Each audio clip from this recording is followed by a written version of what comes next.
end of the world's coming. It will level off and business will be back to usual. So I think that probably we're not going to go under completely, because I don't think the powers that be want that to happen, because we are the goose that laid the golden egg. So if we go under, they're not going to have anybody else to pillage. So I think they want the system to go on and be productive so that they can keep making their tax money. So I don't feel frightened about what's coming. The thing that frightens me is how government is now consolidating their power over the human being, over the human race. That's what's frightening to me.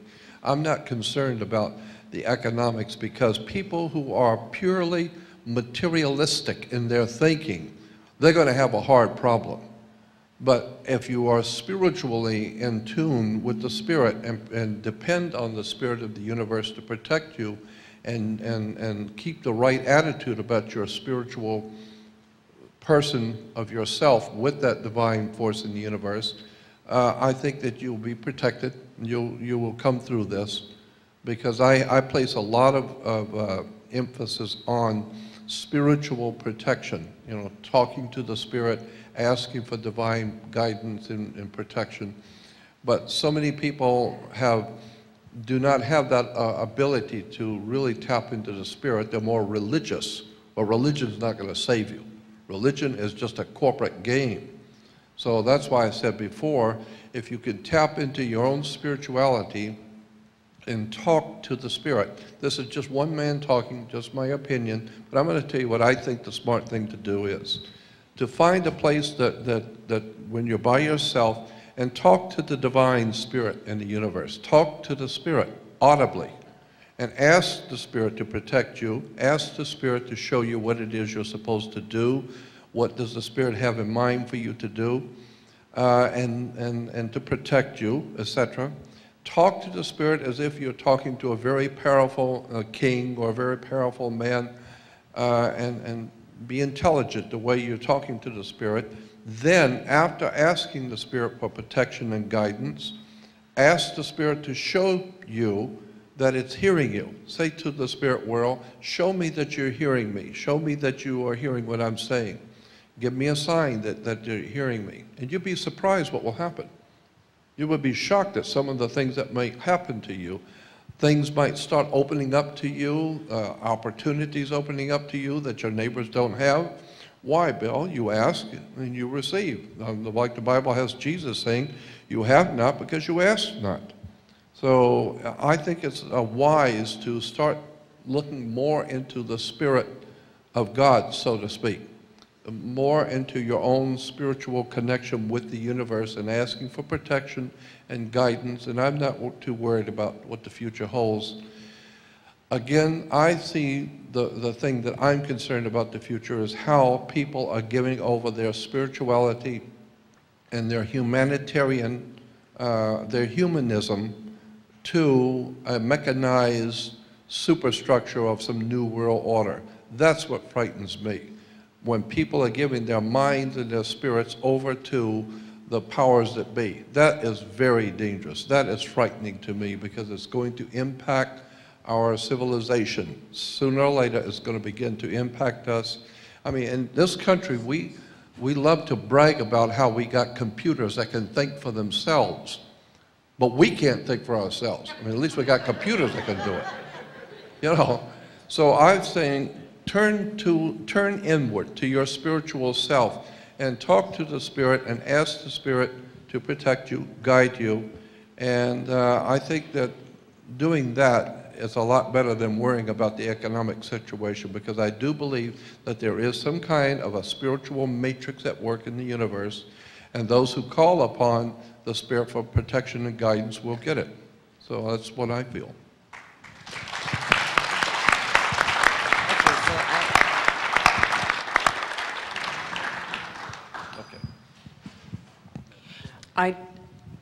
I just wanted to add one tiny little thing before, and just before David talks, and I apologize.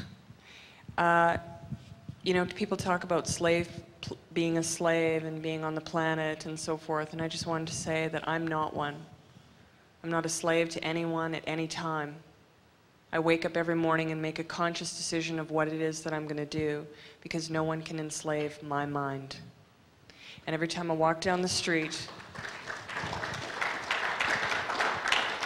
and I have communication with my heart and with my soul and with the flowers and the trees, and trust me, if you've ever taken a walk through the forest with me, it's like a really crazy scene, because I just am in joy, pure joy.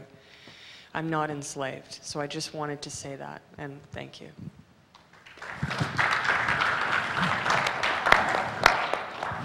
All right, well, I'm going to try to be laconic, as in the people of Lacone, who would say as little as possible to make their point. Rich and I both have not had anything to eat. We expected to be out of here by like 9:30, so we're actually starving to death up here. So that's just a tangible reality of our future, which is that we're going to be getting off stage very soon. I think that's a prophecy that we can make come true, buddy. Yeah, I have to say that we're going to end this after you, Okay. David, and I know we have one question over here. So,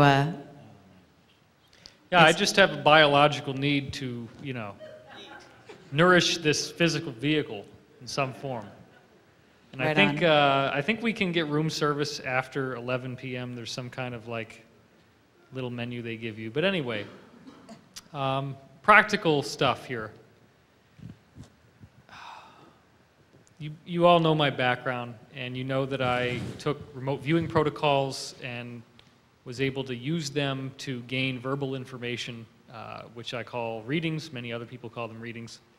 The difference between what I got and what most people get is that for the first several months, hardly any of it made any sense. It was all basically encrypted, and it required decoding. It took a long time to get it to the point where it actually made sense. But before that, I was doing dreams, and I've been doing dreams for 17 years. When I started to take clients for psychic readings, I would have a dream for the client the morning of the reading. And every time I had those dreams, they had astonishing clarity into the insights of that person's life, way beyond the level of what I could have known consciously. And this was a standard thing. It was just part of the job. I just would dream for that person whether I wanted to or not, and the dream would be extraordinarily relevant.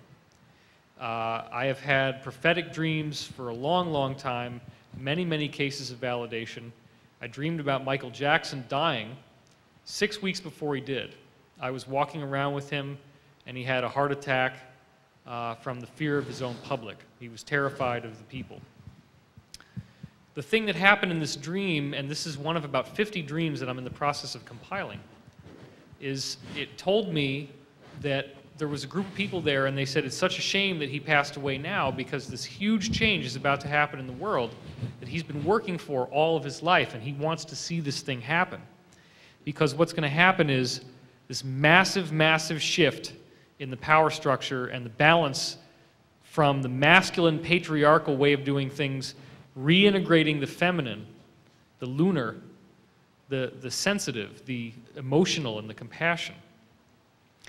On a practical level, before 9/11, I received a whole sequence of dreams where I saw the events very clearly. I saw planes crashing, I saw the economy going down, I saw towers falling, I saw actual missiles going into New York from many directions at one point.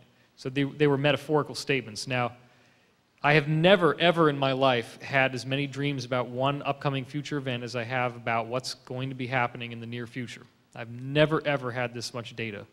I am being guided as sternly as possible, morning after morning, dragged kicking and screaming, to be telling you guys that it appears that we are going to have a spectacular defeat of the New World Order Illuminati within the period that Bill has talked about.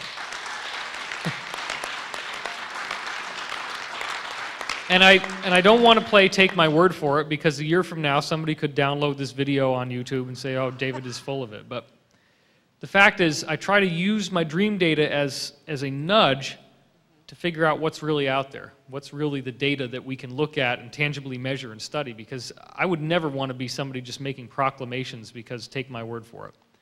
Now what I see is that as of August 31st, China has basically said they will not honor derivatives contracts anymore, and that is enormous. Because what that means is, We have, as I said on the radio the other day, we have